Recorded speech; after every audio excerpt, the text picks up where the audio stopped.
Pode ser, queridos irmãos, estamos agora na lição 10 do terceiro trimestre agora de 2025. Essa lição é da data do dia 7 de setembro de 2025. Ela está sob o título A Expansão da Igreja. O texto áureo: mas os que andavam dispersos iam para toda parte, anunciando a palavra. E descendo Filipe, a cidade de Samaria, lhe pregava a Cristo. Atos dos Apóstolos, capítulo 8, versículo 4 e 5. Verdade prática. A igreja só crescerá quando ultrapassar os seus próprios limites e levar a mensagem da cruz para além das suas parentes. A leitura bíblica em classe se encontra em Atos dos Apóstolos, no capítulo 8, do versículo 1 ao 8, depois do versículo 12 ao 15. Essa lição também vai apresentar 3 objetivos. O primeiro é apresentar como a perseguição contribuiu para a expansão da igreja primitiva. O segundo é expor a centralidade de Cristo e da palavra de Deus na evangelização realizada pela igreja. E o terceiro, enfatizar o papel da igreja em apoiar e discipular os novos convertidos. A palavra-chave também dessa lição é evangelização. A introdução dessa lição: nesta semana vamos estudar como a igreja foi dispersa por causa de uma grande perseguição. Até então os cristãos estavam concentrados em Jerusalém e não tinham avançado na missão de espalhar o evangelho. Mas tudo mudou quando Estevão, um dos 7 escolhidos para servir, foi morto por causa da sua fé. Na verdade, Jesus já havia predito em Atos capítulo 1, versículo 8, que os cristãos seriam espalhados pelo mundo para anunciar a sua mensagem. Muitas vezes, Deus usa circunstâncias para cumprir os seus propósitos. Foi isso que aconteceu com a igreja em Jerusalém. Mesmo sofrendo uma grande perda e tendo de sair da cidade, os cristãos não fugiram derrotados. Pelo contrário, eles continuaram firmes, levando as boas novas para outras pessoas. O primeiro tópico dessa lição: a igreja diante da perseguição. Ela contém 3 subtópicos. O primeiro é: embora perseguida, não fragmentada. E a segundo é: a igreja em luto. E o terceiro e último subtópico desse primeiro: mas não desesperada. São os tópicos do início da lição, a qual vamos aprender a respeito do título dessa lição, né? A expansão da igreja, né? Que é o título da nossa lição, que vai falar do crescimento missionário da nossa igreja, dentro de uma circunstância de qual previu nosso Senhor Salvador Jesus Cristo, para uma igreja que atravessa as fronteiras para a evangelização, cumprindo-se o versículo 16 do capítulo 3 do Evangelho de João. Esse evangelho seria para o mundo, né? E o mundo aqui, dentro dessa época da igreja primitiva, que se expandiu ali pela Ásia, por todos os povos que compunham o mundo da época. Então vamos aprender aqui, dentro desses tópicos e subtópicos, o crescimento dessa igreja e como nos alcançou também através da palavra de Deus e da centralidade dela, que é Cristo Jesus. O primeiro subtópico: embora perseguida e não fragmentada, né? Fragmentação é se o corpo da igreja se desintegrar, parte para lá, parte para cá, e ele se dispensar sem ter um objetivo de evangelização. Mas, segundo esse subtópico, ela não teve essa fragmentação. Se espalharam, mas continuaram na mesma fé, na mesma essência do evangelho, e começaram a anunciar o evangelho espalhado pelos locais da qual eles se dispensaram, né? Filipe foi para Samaria, e lá em Samaria ele começou a trazer o evangelho com o poder de Deus, né? Aqui o nosso comentarista, por conta da perseguição que foi movida contra Estevão, o evangelista enfatiza que os cristãos foram dispersos pelas terras da Judéia e da Samaria, exceto os apóstolos. Os apóstolos aqui permaneceram em Jerusalém. Eles foram perseguidos, né? Na verdade todos eles foram perseguidos. No capítulo 4, versículo 5 de Atos dos Apóstolos, os apóstolos ali foram perseguidos por ter anunciado o evangelho de Cristo. Desde o capítulo 2, quando o apóstolo Pedro toma a palavra, ali os judeus passaram a persegui-los, né? E no capítulo 4 e no capítulo 5 até foram presos por causa de estar anunciando o evangelho. E a Bíblia vai falar ali que eles oraram ali no capítulo 4 e pediram a Deus ousadia para pregar o evangelho e enfrentar os opositores. Então os apóstolos também foram perseguidos. Só que aqui na dispensação, na díspora da igreja, né, quando espalharam eles pela terra ali, os apóstolos ficaram em Jerusalém, permaneceram ali em Jerusalém, e a igreja em si foram dispersas ali pela Judéia, ali por Samaria, ali pela Grécia, e se espalharam, né? E só que isso cumprindo o capítulo 1, versículo 8 de Atos dos Apóstolos, que diz assim: mas recebereis poder ao descer sobre vós o Espírito Santo, e sereis minhas testemunhas tanto em Jerusalém, como em toda a Judéia e Samaria, e até aos confins da terra. Então, o Evangelho foi anunciado segundo essa perseguição, que está em Atos, do capítulo 1 ao 3, da nossa leitura bíblica em classe, mostra que eles se espalharam, né? E não teve essa fragmentação, porque o Evangelho foi anunciado, sendo apoiado pelos apóstolos, que permaneceram em Jerusalém. Então a igreja saiu daqui da profecia de Cristo para uma prática real de cumprimento da profecia de Cristo, onde a igreja passou a evangelizar, né? Rompendo as barreiras. E depois, mais tarde, né, o Saulo ali, que teve um impacto na perseguição dos irmãos da igreja primitiva, né, dos primeiros discípulos, quando a própria Bíblia vai falar que ele invadia as casas para perseguir os cristãos e levar, né, a corte para que eles fossem também condenados à morte. Olha o versículo 4 da leitura bíblica em classe. Mas os que andavam dispersos iam por toda parte anunciando a palavra. Então aqui não tem fragmentação, mas tem uma igreja ainda agora, né, com vários tentáculos pela terra, anunciando a mesma palavra. A centralidade de Cristo é que está nessa palavra. E dentro desses países, desses povos, Jesus ali era o estandarte do Evangelho de Cristo, né? Trazendo salvação a todos. Aprendemos aqui que mesmo na perseguição, o Evangelho é o que traz, né, a clareza que ilumina as trevas. E as trevas aqui é o mundo. Então o Evangelho aqui é para ser combatido, perseguido, para que não clareie as obras malignas. Mas quanto mais perseguido, mais evidente fica o Evangelho e a luz no mundo, clareando a mente de todos os homens que precisam também se achegar à luz. O versículo de 5 ao 8 da nossa leitura bíblica em classe mostra Filipe com ousadia pregando o Evangelho em Samaria. Está assim: e descendo Filipe à cidade de Samaria, lhe pregava Cristo. E as multidões unanimemente prestavam atenção ao que Filipe dizia, porque ouviam e viam os sinais que ele fazia, pois que os espíritos imundos saíam de muitos que os tinham, chamando em alta voz, e muitos paralíticos, coxos eram curados, havendo grande alegria naquelas cidades. Então aqui, Filipe, que trouxe o Evangelho a Samaria, mostrou as obras malignas, e os demônios foram expulsos, os coxos foram curados, os paralíticos foram também transformados, e ali o grande Evangelho foi anunciado. Mais tarde, precisou do apoio da igreja, que ainda vamos aprender aqui nessa lição a respeito da salvação completa.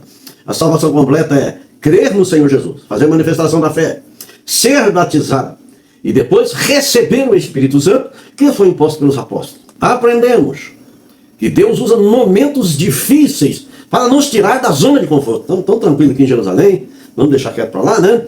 Mas aqui Deus usa essa circunstância de perseguição para espalhar o Evangelho pela terra. Sempre foi dessa forma. Sempre teve alguma coisa para que outra cresça, né? E todo aquele que está na presença de Deus também serve perseguição para aperfeiçoamento da nossa fé, para crescermos cada vez mais no conhecimento de Cristo, para estar sempre mais renunciando à nossa natureza, para estar numa unidade perfeita com Deus.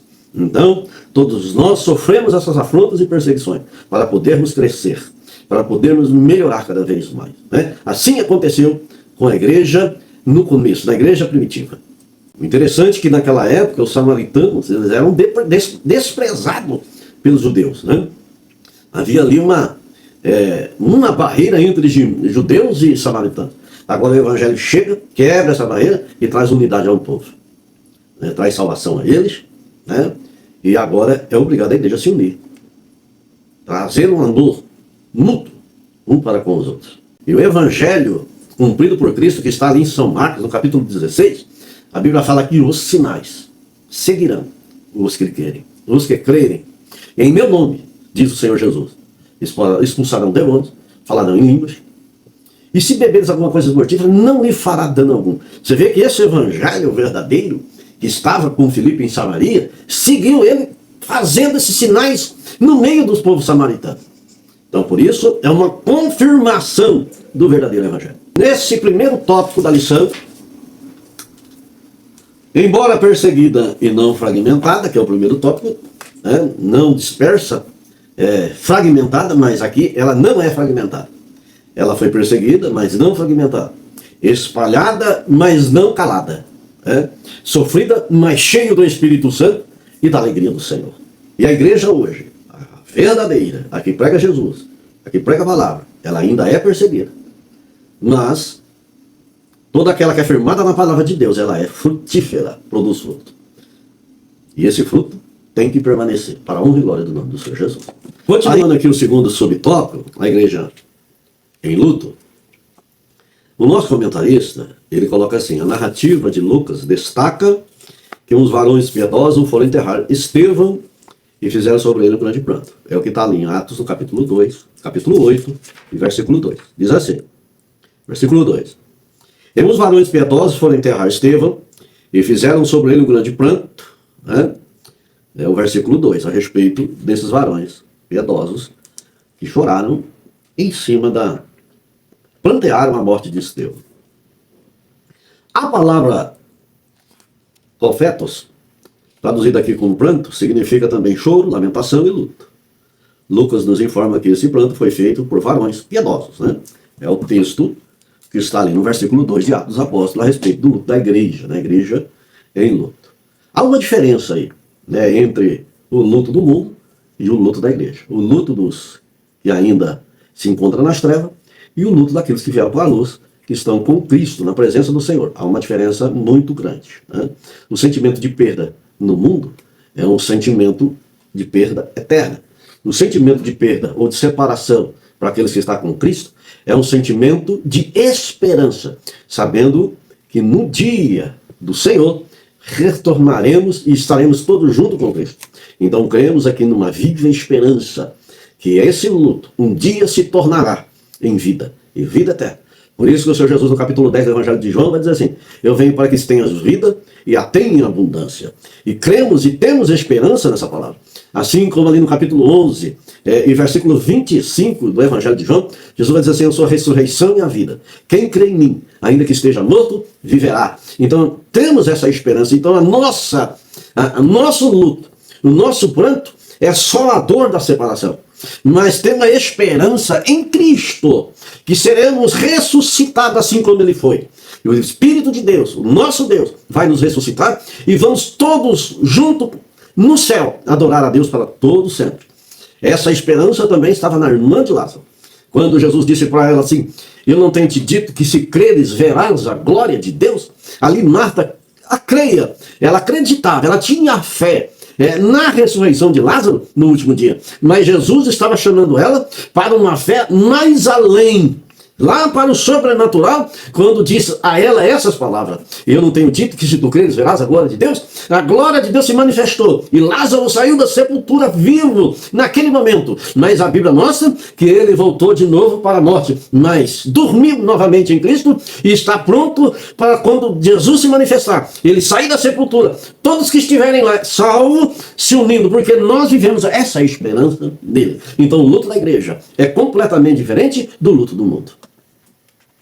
A igreja chorou a sua perda, sentiu a sua dor, né? Mas não fingiu indiferença. Apenas pranteou a dor da perda de Estevão, mas creu. Eles creram na visão de Estevão, né? Prantearam, mas sabendo que ele está com Cristo, sabendo que um dia estaremos todos juntos. O crente, no luto, ele não é insensível a essa dor da separação. Ele sente. Ele é humano. Ele carrega essa fragilidade humana, que é a dor da separação, de ter perdido alguém que ama. Mas esse luto do crente, ele vence ele com fé, porque vive em esperança. Esse luto, ele fortalece a comunhão da igreja, cada vez mais unidos, para vencer todas as barreiras, porque todo cristão, todo ser humano vai enfrentar um dia essa separação, vai romper o véu da separação, vai voltar ao pó. Se Jesus não voltar, porque aqueles que estiver presentes na volta de Cristo não verão a morte, mas serão transformados. Mas todos quanto estiver aqui antes da volta de Cristo vai ter que encarar essa separação, né, dessa realidade para uma realidade espiritual, eterna. Mas é bom romper essa separação com Cristo, que dorme em esperança, do que sem Ele. Sem Ele é uma condenação eterna. O próprio Senhor Jesus, Ele chora por causa da morte de Lázaro. Isso está lá no capítulo 11, versículo 35 do Evangelho de João. Lá em Romanos, capítulo 12, versículo 15. Vai. Alegrai-vos com os que se alegram, e chorai com os que choram. Né? Isso, lá nas bem-aventuranças, o próprio Senhor Jesus vai dizer. Bem-aventurados são os que choram. Peraí, deixa eu ver se é isso mesmo. Pronto. Aqui em Mateus, São Mateus, capítulo 5, e versículo 4. Bem-aventurados que choram, porque serão consolados. O consolo dentro dessa bem-aventurança é saber que tudo é para o crescimento, tudo é para a esperança, porque temos um Deus Todo-Poderoso que supre todas as nossas angústias. Tem que parar. Vai. Esse luto se tornou para a igreja, né, como semente para o crescimento da igreja. O sangue dos mártires, o testemunho deles, torna aqui uma semente para o crescimento do evangelho. Porque esse mártir de Estevão produziu coragem aos outros discípulos. Porque aqui o Estevão, ele defende a fé em Cristo, não olhando para ele mesmo, mas mostrando Jesus, que é o caminho para a salvação, e perdeu a sua própria vida por causa disso. Serviu de exemplo para todos que estavam presentes.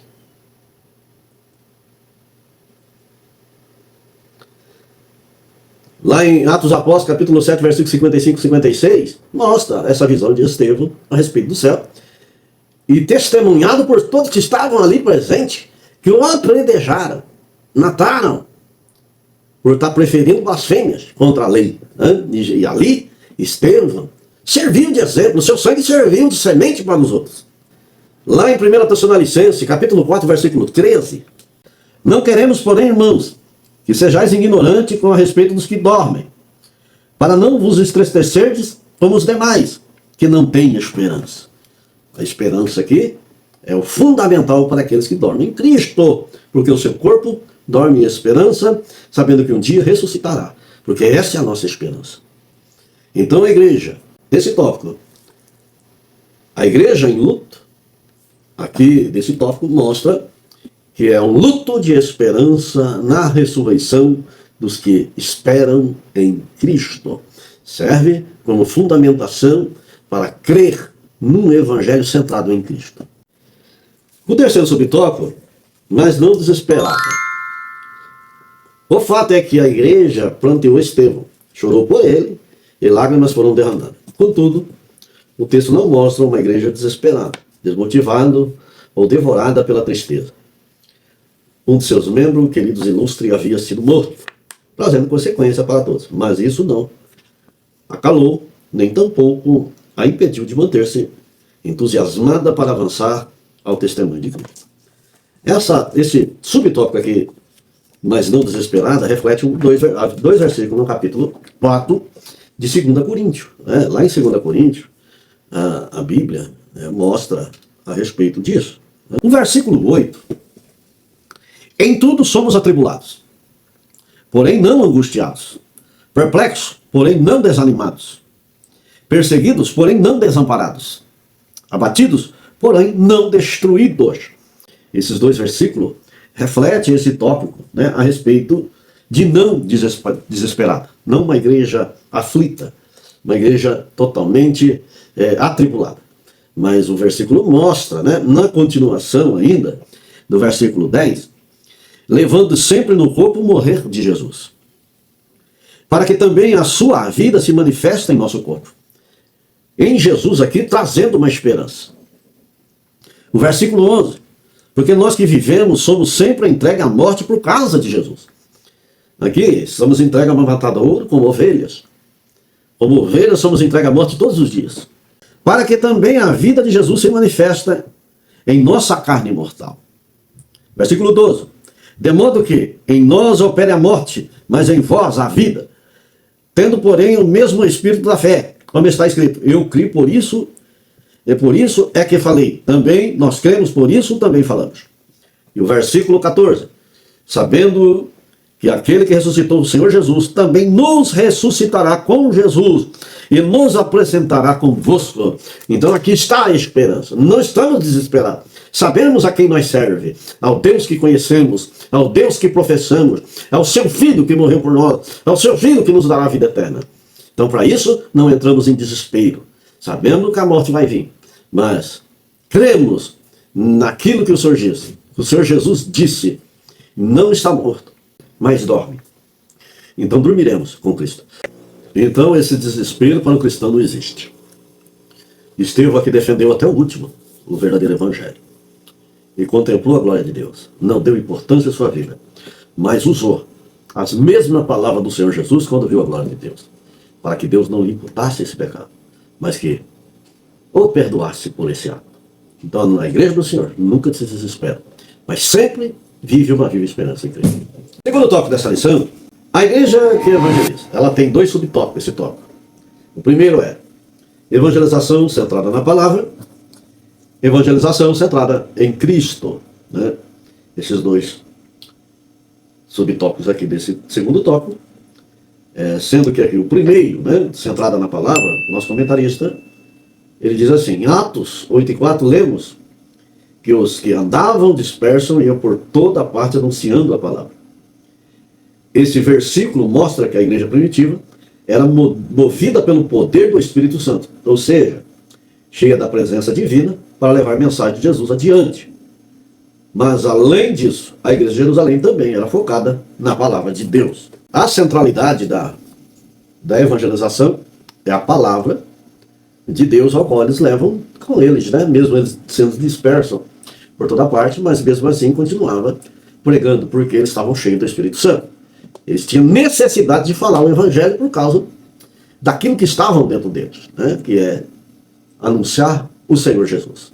Ali do versículo 5 ao 7, do capítulo 8 da nossa leitura bíblica em classe, mostra a ação do diácono, né, Filipe, que pregava a Cristo em Samaria. É isso que nós aprendemos aqui nessa lição. Com ele andavam os sinais, né, do Espírito Santo movendo, curando e salvando e transformando vidas. Através de uma palavra centrada, né, um evangelho centrado na palavra. Totalmente na palavra de Deus. Porque a fé aqui, ela é plantada no coração do homem e motivada através da palavra. Isso que está em Romanos, no capítulo 10, versículo 17. Versículo 17. E assim a fé vem pela pregação, e a pregação pela palavra de Deus. Então aqui a fé ela é motivada pela palavra. E precisa ser a palavra o centro do evangelho. Mostrar Cristo, né? E aqui Filipe, obedecendo a Cristo, né? Lá no capítulo 16 de Marcos, mostra Filipe com ousadia pregando no meio dos estrangeiros, no meio de Samaria, onde ele estava. E esses sinais ali não é o motivo central. O motivo central e aplicado é a palavra que fala que Jesus é que salva, que cura e que liberta o homem de todo mal, que há nele e precisa ser purificado através dessa palavra. Não é só os dons manifestos, as curas operadas, mas o próprio Senhor Jesus, que é o caminho para a vida eterna. O versículo 12 da nossa leitura bíblica em classe, mas como crescem em Filipe, ele pregava acerca do reino de Deus e do nome de Jesus Cristo, se batizavam tanto homens como mulheres. Então aqui, esse tópico. Evangelização centrada na palavra, é o que Filipe estava anunciando, e muitos creram e foram batizados nesse evangelho centrado na palavra, onde a operação de milagre também acontecia. A resposta para essa palavra anunciada foi arrependimento, fé e batismo. É o que concretiza aqui em Samaria. A palavra de Deus se espalhando e a igreja crescendo, rompendo barreiras, por causa desse evangelho que foi anunciado naqueles dias. O segundo subtópico aqui do segundo tópico, evangelização centrada em Cristo, né? Jesus Cristo. Filipe, um dos 7 escolhidos para servir na igreja, também foi disperso e ao chegar a Samaria ele pregava Cristo, que está ali no capítulo 8, versículo 5, de Atos dos Apóstolos. Como já vimos, um ministério bem sucedido precisa ser fiel à palavra de Deus, mas também deve ser totalmente centrado em Jesus. Filipe não pregava ideias da moda, mas sim a mensagem da cruz. Cristo era o centro da sua pregação. É o que Filipe anunciou ali, do versículo 8, né, que aprendemos aqui na leitura bíblica em classe, ou seja, no capítulo 8, do versículo 5, né, a seguir, que está assim: e descendo Filipe à cidade de Samaria, lhe pregavam a Cristo, mostrava o Senhor Jesus como centro da sua pregação, levando o evangelho para aquele povo ali que ainda não tinha sido evangelizado. A nossa pregação também tem que ser centrada em Jesus, né? A base para o evangelho verdadeiro é Cristo. Ela tem que ser cristocêntrica. A religião que não leva Jesus como base ou como a centralidade da palavra de Deus não é um verdadeiro evangelho. Quando você coloca o homem no centro, foge da verdadeira palavra do Senhor. Lá em 1 Coríntios, no capítulo 1, versículo 23, é assim. Versículo 23. Mas nós pregamos a Cristo crucificado, escândalo para os judeus, loucura para os gentios. Então aqui, Cristo crucificado é o centro da pregação. Não existe um evangelho verdadeiro se não for Jesus. No capítulo 2, versículo 2 ainda de 1 Coríntios, nada me propus saber entre vós, senão a Jesus Cristo. É este crucificado. O evangelho do Senhor é mostrar o sacrifício de Cristo para a remissão do pecado da humanidade. Não existe outro caminho que se chega a Deus se não for por esse evangelho centrado em Cristo. O evangelho do Senhor não é sobre bênção, sobre riqueza, sobre conforto, alegria momentânea. O evangelho aqui é Cristo, é cruz cada dia. Esse é o verdadeiro evangelho. É Jesus na frente, é Jesus o centro. Jesus Cristo aqui é o centro do reino de Deus. Quer ir para o céu? Entra por Cristo. Jesus vai dizer assim: eu sou o caminho, a verdade e a vida. Ninguém vem ao Pai se não for por mim. Cristo aqui é o caminho. Lá em Atos, no capítulo 8, versículo 12, quando creram em Filipe, que ele pregava acerca do reino de Deus e da morte de Jesus Cristo, se batizaram homens e mulheres, porque creram na centralidade da palavra, que é Cristo. Lá em Marcos, no capítulo 1, versículo 14 e 15, depois de João ter sido preso, foi Jesus para a Galileia, pregando o evangelho de Deus, dizendo: o tempo está cumprido e o reino de Deus está próximo. Arrependei-vos e credes no evangelho. O próprio Senhor Jesus anunciando o reino de Deus através dele. Não tem outro caminho. Não existe outro evangelho. Não tem outro ser que se coloca entre o homem e Deus, a não ser Jesus. Esse é o fundamento verdadeiro da palavra. Em Colossenses, no capítulo 1, versículo 13 e 14. Ele nos libertou do império das trevas e nos transportou para o reino do Filho do seu amor, na qual temos a redenção e a remissão dos nossos pecados. Jesus, o centro. Lá em Atos, no capítulo 8 ainda, no versículo 6 e 7, a multidão unanimemente prestavam atenção ao que Filipe dizia, porque ouviam e viam os sinais que ele fazia, pois o que o espírito imundo saía de muitos que os tinham, clamando em alta voz, e muitos paralíticos e coxos eram curados. Aqui no poder da palavra centrada em Cristo. Porque Jesus vai falar assim: em meu nome expulsarão demônios. É em meu nome, é no nome do Senhor Jesus, que é o centro dessa palavra. E Filipe agiu aqui em nome de Jesus. Lá em Romanos, no capítulo 1, versículo 16. Pois não me envergonho do evangelho, porque é o poder de Deus para a salvação de todos aqueles que crê. Primeiro do judeu e também do grego. Quer dizer, para todos. Mas precisa entrar por Jesus, crer no seu evangelho, na palavra de poder que há em Cristo. Em 2 Coríntios, capítulo 5, versículo 17. Se alguém está em Cristo, nova criatura é. As coisas velhas se passaram e eis que tudo se fez novo. Agora anda em novidade de vida em Cristo Jesus. Porque Ele é o fundamento da nossa fé. Ele é a rocha levantada. Ela é o nosso alicerce para a firmeza no Evangelho puro, que no Evangelho de Cristo nos mostra esse caminho ao céu. Lá no capítulo 4, versículo 12 de Atos dos Apóstolos. Em nenhum outro há salvação, somente em Jesus. Não existe outro nome para incorporar nesse Evangelho a não ser Jesus Cristo. Então, em nenhum outro há salvação. A salvação depende somente de Cristo. Não existe outro nome. Nenhum desses homens que viveram na Bíblia, que estão com seus nomes relatados na Bíblia, todos esses heróis da fé, desde lá de Gênesis até Apocalipse, todos que passaram e tiveram a sua história escrita na Bíblia, nenhum deles tem poder de salvação. Somente em Jesus Cristo, que nós alcançamos vida eterna e temos salvação nele. Não existe outro caminho. O próprio Senhor Jesus vai dizer: eu sou o caminho, a verdade e a vida, ninguém vê ao Pai não se for por mim. Não existe outro caminho. Então, o Evangelho de Cristo, essa palavra é centrada nele, porque nele que encontramos vida eterna. Em Gálatas, no capítulo 2, versículo 20. Logo já não sou eu que vive, mas Cristo vive em mim. Esse viver que agora tenho na carne, vivo pela fé no Filho de Deus, que me amou e a si mesmo se entregou por mim. Então, só Jesus cumpriu o sacrifício. Hoje eu vivo no corpo, na carne, mas eu vivo na fé, neste corpo. Mas fui comprado por Cristo. Então o meu viver aqui é Cristo. E o meu morrer é ganho. Assim o apóstolo Paulo diz. Lá em Colossenses, no capítulo 3, versículo 17. E tudo o que fizerdes, seja em palavra, seja em ação, fazer em nome de Jesus, em nome do Senhor Jesus, dando por ele graça a Deus Pai. Então, tudo em nome de Jesus. Tudo que for fazer em nome de Jesus. Não é em nome de outra pessoa, só no nome de Jesus. É esse nome que tem poder sobre todas as potestades do mal, sobre todo o império demoníaco, sobre toda doença, sobre toda angústia, sobre todas as coisas da terra. O nome que tem poder acima de tudo isso é Jesus Cristo. Não existe outro nome. Então aprendemos que nesse tópico, a evangelização é sentada em Cristo. É Ele que garante salvação para todos que ouvir e der crédito a essa palavra. Chegamos agora no terceiro tópico da lição.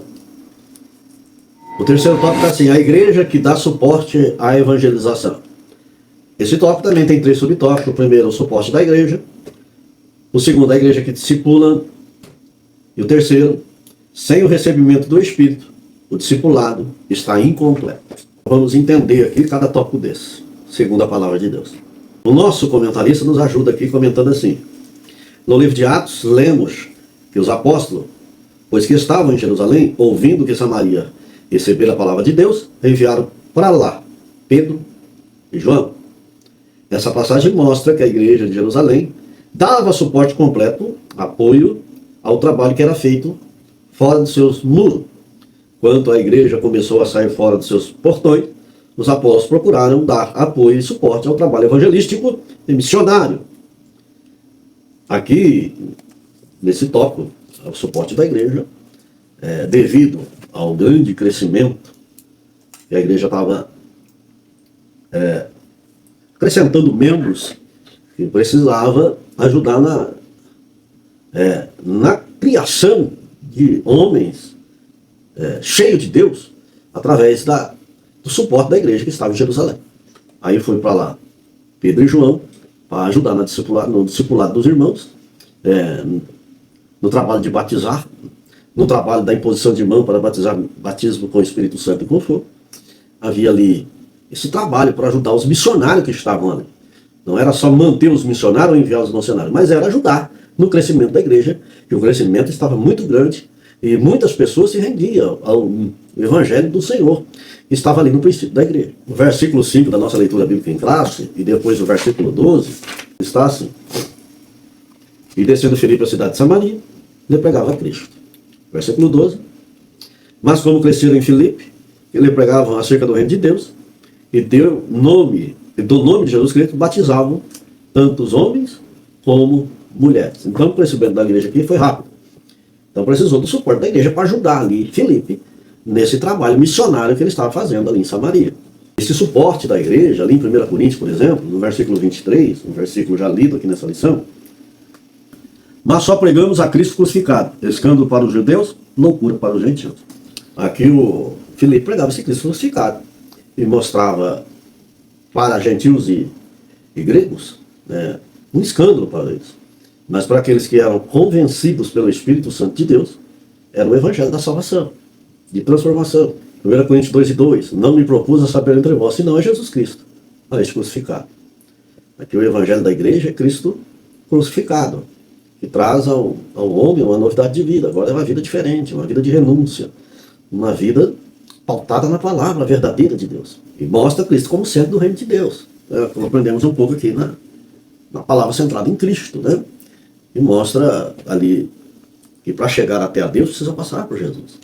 Atos aqui no capítulo 8, versículo 12, né, que se achegavam muitas almas e muitas eram batizadas, precisava também ter um conhecimento verdadeiro da palavra, e precisava ser discipuladas. Aí o suporte da igreja foi enviar Pedro e João. Então aqui esse tópico que aprendemos aqui, o suporte da igreja, mostra aqui o trabalho em conjunto com os apóstolos que estavam em Jerusalém, ajudar a igreja a crescer e ser alicerçada na palavra, que é a rocha, e nos coloca perpetuamente na presença de Deus. Isso aqui na leitura bíblica em classe, no capítulo 8, do versículo 6 ao 7, que nos revela aqui, versículo 6, e as multidões unanimemente prestavam atenção ao que Filipe dizia, porque ouviam e viam os sinais que ele fazia, pois que o espírito imundo saía de muitos que os tinham, chamando em alta voz, e muitos paralíticos e coxos eram curados. Então a multidão se ajuntou ali, né, para Filipe, com Filipe, aceitou Jesus como Salvador, mostrando que nem está em Romanos, no capítulo 1, versículo 16, que o Evangelho é o poder de Deus para a salvação de todo aquele que nele crê. Creram, foram salvos, libertos, curados. Aí precisou da igreja intervir, na igreja de Jerusalém intervir, para apoiar Filipe no crescimento da igreja. Então a igreja aqui deu um suporte a esse Evangelho. Então aqui o suporte da igreja, que chegou ali o apóstolo Pedro e João, foi na parte emocional, né, no luto e nas dores, também na coletiva, na perseguição e nas provações, e também espiritual, no ensino, na oração, na presença do Espírito Santo. Então, esse suporte que a igreja oferecia para aqueles que se achegavam para o crescimento da igreja. Teve esse suporte, tanto na parte emocional, na parte espiritual, na perseguição e nas provações, a igreja apoiou os novos convertidos. O segundo subtópico aqui é a igreja que discipula, né? Lucas mostra que os apóstolos, tendo ido a Samaria, oraram por eles para recebessem o Espírito Santo. Esse texto mostra, além do apoio dado ao ministério de Filipe, o trabalho discipulado da igreja. Fazia parte da doutrina dos apóstolos e o ensino sobre a iniciação cristã, que envolveu o ensino sobre a conversão, o batismo nas águas, a capacitação do Espírito. O texto bíblico diz que as pessoas aceitaram a palavra de Deus, isto é, se converteram e foram batizados nas águas, contudo, por razão especificada, a razão não especificada, aqueles crentes não haviam recebido o Espírito Santo. Bom, a igreja que discipula, né? Lá em Mateus, no capítulo 28, o versículo 19 e 20, o próprio Senhor Jesus vai falar um ide, portanto, fazer discípulos de todas as nações, batizando-os em nome do Pai, do Filho e do Espírito Santo, ensinando-os a guardar todas as coisas que vos tenho ordenado. Eis que estou convosco todos os dias até a consumação dos séculos. Aqui o próprio Senhor Jesus ordena, dá uma ordem imperativa aos seus discípulos para formar discípulos de Cristo. Então aqueles precisavam ser discipulados para aprender a viver um verdadeiro evangelho pregado por Cristo, ensinado para os seus apóstolos. Dar sequência a esse ministério de aprendizado. Quando Filipe pregava a Cristo em Samaria, ensinando sobre o reino de Deus, ali no capítulo 8, versículos 5 e 12, né? O discipulado não é só a decisão de fé, mas aprendizado contínuo da palavra de Deus. Por isso que nos dias de hoje, as igrejas têm os seus cultos específicos, né? Porque a crença, o batismo, o revestimento de poder não para o discipulado. O discipulado ainda continua no esclarecimento da palavra, na renovação e na transformação, na regeneração de cada um na presença de Deus. E o mais importante, a santificação. Porque a Bíblia diz que sem a santificação ninguém verá Deus. Então precisa entrar pela uma vida de discipulado da palavra de Deus.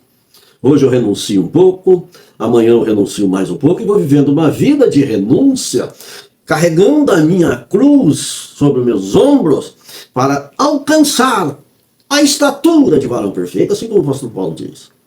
Então o discipulado ele é contínuo. Por isso nos cultos de ensino, Por isso das escolas bíblicas dominical. Por isso os trabalhos de obreiros, essa escola de obreiros. Por isso que aprendemos em todo tempo com o líder da igreja, com o pastor levantado por Deus, pelo anjo da igreja que ele coloca, e nós passamos a aprender com ele o que é ser um verdadeiro cristão.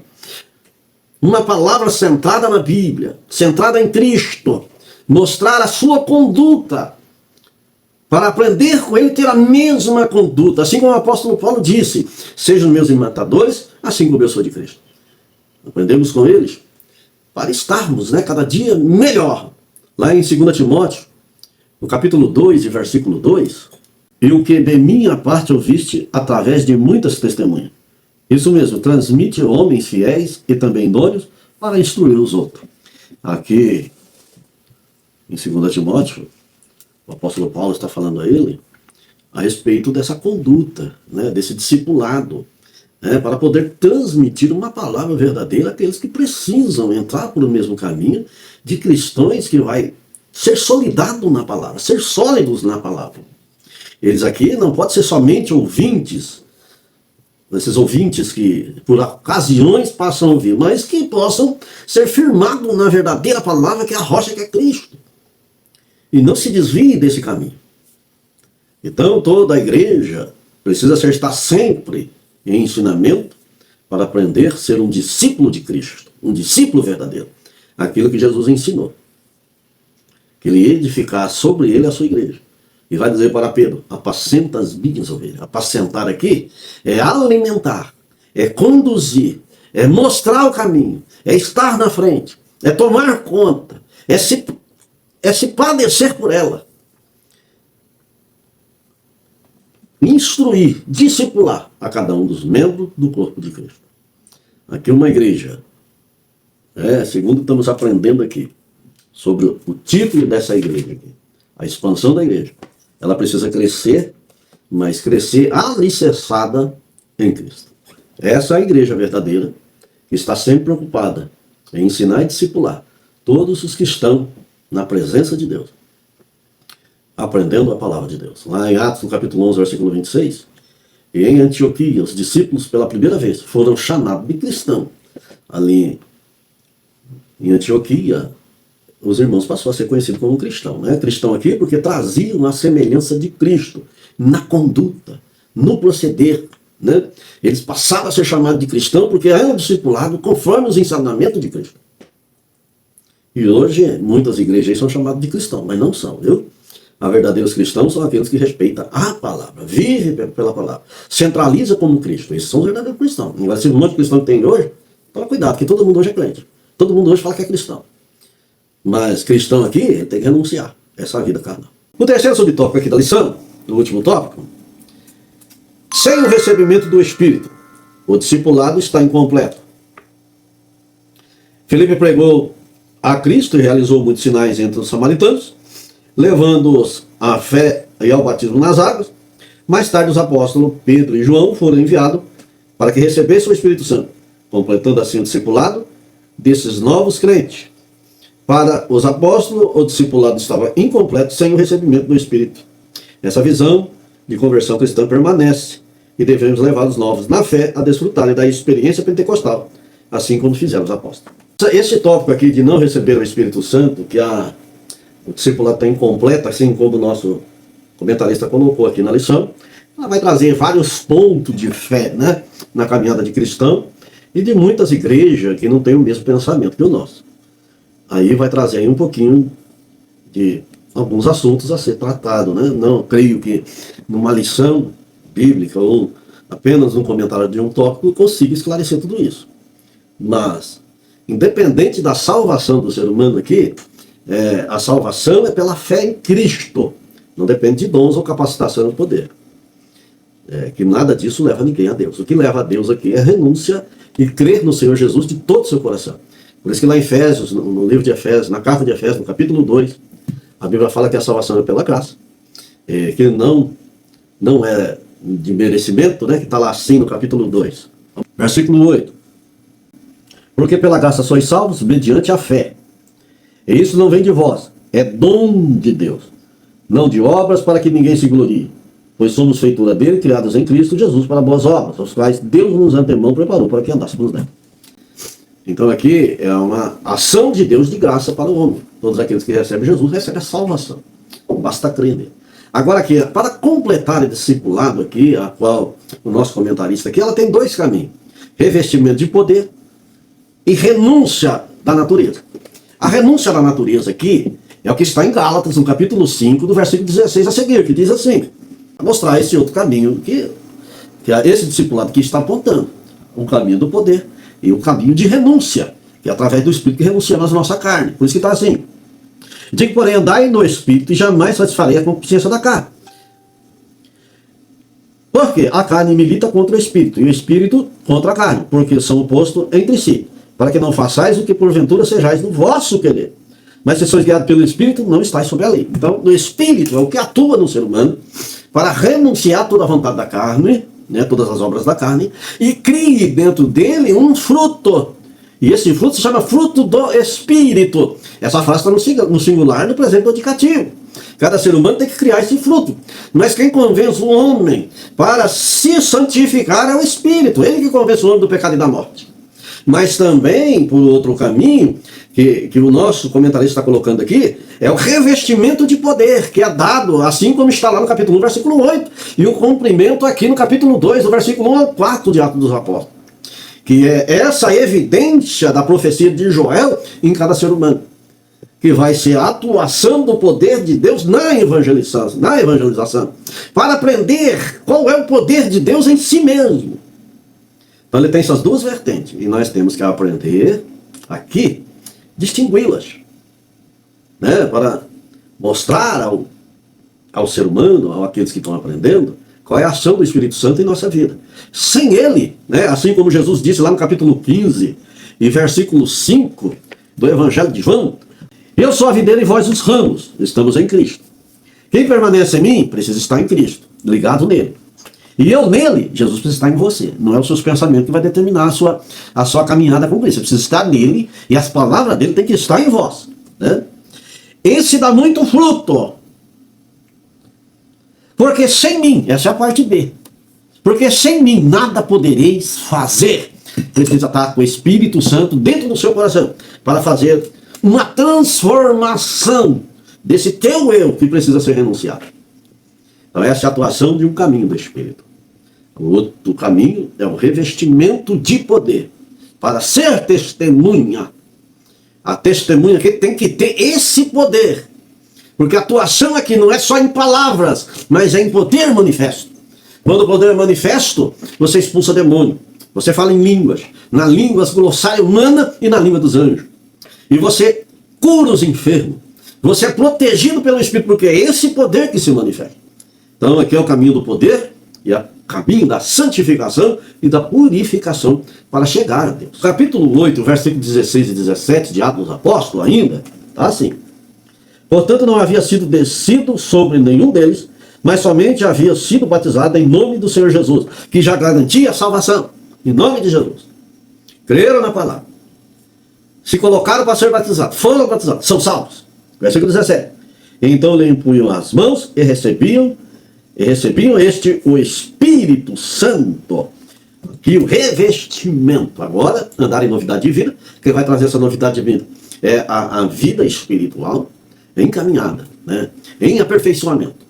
E também o revestimento de poder, para passar a mensagem, para virar discípulo, para anunciar o Evangelho, para que esse Evangelho chegasse aqui onde nós estamos, através desse poder que foi imposto dentro desta igreja primitiva. Senão o Evangelho tinha morrido lá mesmo. Eles tinham sido derrotados lá mesmo, mas quando foram revestidos pelo poder de Deus, esse Evangelho está aqui nos dias de hoje. Por isso que entendemos. Sem o Espírito Santo, há informação, mas não há transformação. Porque quem transforma aqui é o Espírito Santo de Deus. Então, na conversão, a imposição de mão para revestir de poder. Por isso, quando você aceita Jesus, é aquilo que Jesus falou. Quem crer em mim, ainda que esteja morto, viverá. Esse morto aqui, que a Bíblia fala, né, é aquele morto que está em Efésios, no capítulo 2, do versículo 1 ao 3.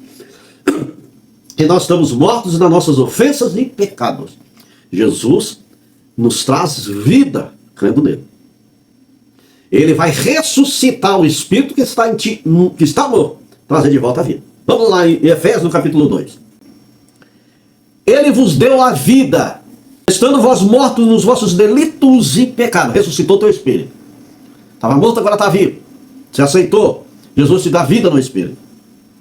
Nos quais andaste outrora segundo o curso deste mundo morto, segundo o príncipe das potestades do ar, dos espíritos que agora atuam nos filhos da desobediência. Versículo 3.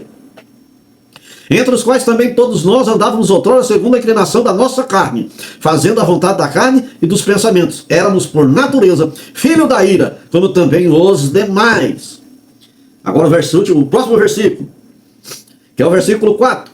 Mas Deus, sendo rico em misericórdia, por causa da grande amor com que nos amou, e estando nós mortos em nossos delitos, nos deu juntamente com Cristo, pela graça sois salvos. Juntamente com ele, nos ressuscitou. O seu espírito estava morto, agora está ressuscitando. E nos fez assentar nos lugares celestiais e em lugares celestiais em Cristo Jesus. Primeira condição, morto, vivificado em Cristo. Então aqui a atuação agora, você recebeu Jesus, a atuação do Espírito para transformação, para regeneração, para te levar a Deus, andar em novidade de vida. Agora você também precisa ser revestido de poder. Agora é o que está em Atos dos Apóstolos, capítulo 1, versículo 8. A promessa também que está lá em Joel, no capítulo 2, versículo 28. Que é o poder. Porque a igreja do Senhor, ela atua na terra com poder.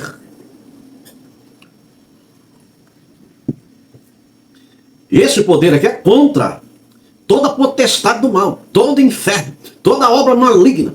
Que somente aquele revestido desse poder tem poder sobre essas trevas através do nome do Senhor Jesus. É isso que aprendemos desse toque. Então separamos aqui a atuação do Espírito Santo com poder e a atuação do Espírito Santo para a salvação. Porque poder aqui não leva ninguém ao céu. Poder aqui é só a atuação da igreja na terra. Poder aqui é do Espírito Santo, não é teu, não é meu. Nós não somos donos de nada. Daqui a Bíblia vai dizer aqui que a operação do Espírito Santo é segundo a sua vontade. Ele capacita cada um com um dom ou com dons, mas ele opera tudo em todos, conforme a sua vontade. Então esse poder não te leva ao céu.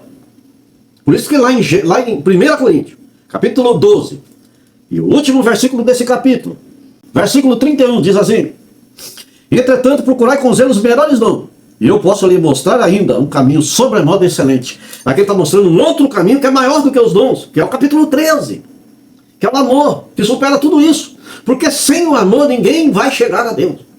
Por isso que Jesus vai dizer assim: não vos conheço. Para aqueles que chegam, Senhor, eu expulsei demônio, falei em língua, operei maravilhas em teu nome. Jesus vai dizer para ele assim: não vos conheço. Apartai de mim, vós maldito que praticais a iniquidade.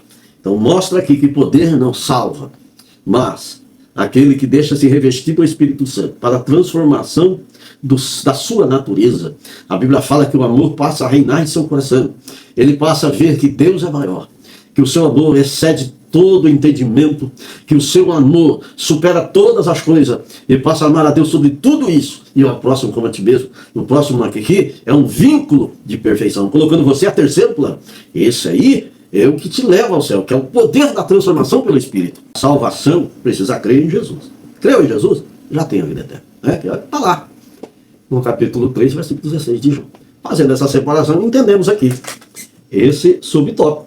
Sem o recebimento do Espírito, o discipulado está incompleto. Está incompleto. Se você não ouvir e não dar crédito na palavra de Deus, o seu discipulado ainda está incompleto. Você precisa se revestir do Espírito Santo para estar completo. Aí você precisa aprender o que é poder e o que é renúncia.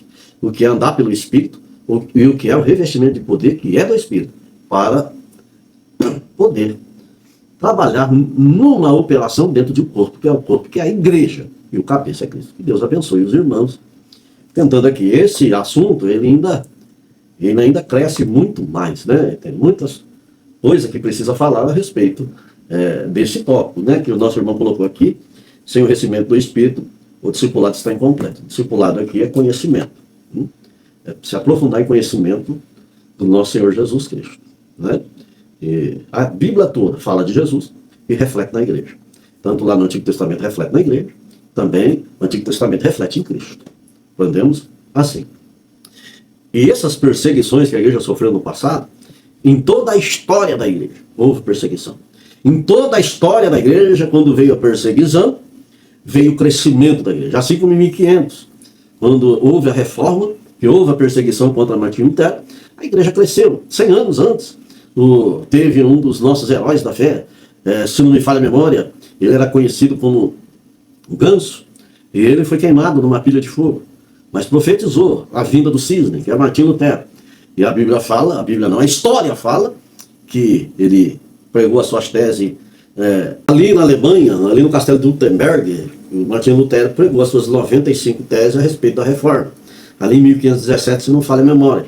Então, essas teses trouxe perseguição para Martinho Lutero, que veio perseguir a ele, a reforma, né, do protestantismo, tirando a igreja do protestante de dentro do catolicismo. O catolicismo tinha sofrido algumas mutações durante todos os anos, que após o papado veio um pouco saindo da linha do evangelho. E aqui Martinho Lutero se rebela contra esse catolicismo e traz a reforma, o protestantismo, para nós até nos dias de hoje. Depois disso, nasceu muitas outras perseguições, né, contra o verdadeiro evangelho, onde vários sofreram perseguição, né, que nem, se for analisar pela história, vai ter tantos aí como John Wesley e outros mais que também sofreram perseguições, para trazer o evangelho até nós. E enfrentou dificuldade, enfrentou várias perseguições, enfermidades, né, para que o evangelho chegasse aqui a nós. Que nem Gunnar Wing, Daniel Berg, que saiu lá da Suécia, veio para os Estados Unidos, depois foram guiados pelo Espírito Santo até o Brasil, ali em Belém, e sentaram na praça sem ter destino. Mas Jesus, o Espírito Santo, os guiou e trouxe o conhecimento da palavra de Deus para nós aqui nos dias de hoje. Mas com muitas lutas, tribulação, para que esse evangelho chegasse aqui. E chegou, e aqui no Brasil ele cresceu muito, né?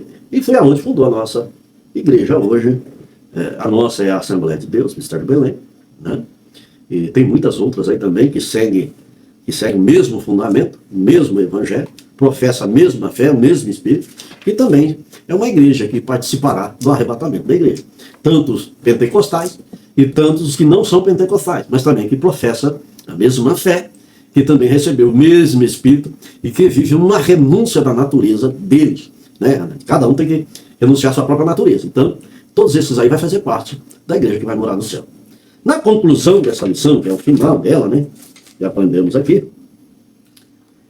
nesta lição, vimos como o evangelho se espalhou rapidamente após a perseguição contra a igreja. Isso só aconteceu porque a mensagem cristã tinha um foco claro, a palavra de Deus e a cruz de Cristo. Sem Cristo e sem a Bíblia, não há evangelho. A Bíblia não destaca os métodos que Filipe usou para evangelizar Samaria, mas enfatiza o poder do Espírito Santo e da palavra de Deus. Esse é o exemplo que devemos seguir. Todos que professam a mesma fé e vivem o mesmo evangelho e guardam a mesma palavra no coração, né, não vivem uma vida de regalia, mas uma vida de renúncia, esses são os verdadeiros cristãos que vão morar com Cristo. Que Deus abençoe a cada um. Vamos orar e agradecer a Deus por essa aula. Senhor, nosso Deus e nosso Pai, obrigado, Jesus, por essa aula, por termos aprendido mais de Ti. Glorioso Deus, abençoa os Teus servos que vão aprender nesse final de semana. Abre a mente e o coração para receber a Tua palavra. Ó Deus, reveste com Teu Espírito Santo, batiza com o Espírito Santo e com fogo, revestindo de poder também para ser testemunhas vivas e poderosas na Tua presença. E também, ó Deus, que eles possam renunciar todo o seu eu, glorioso Deus, e passar a Te servir em verdade e em espírito. Glorioso Deus, nos ajuda, nos capacita e nos dá graça. Assim eu te peço em nome de Jesus, para a glória do Seu nome. Amém.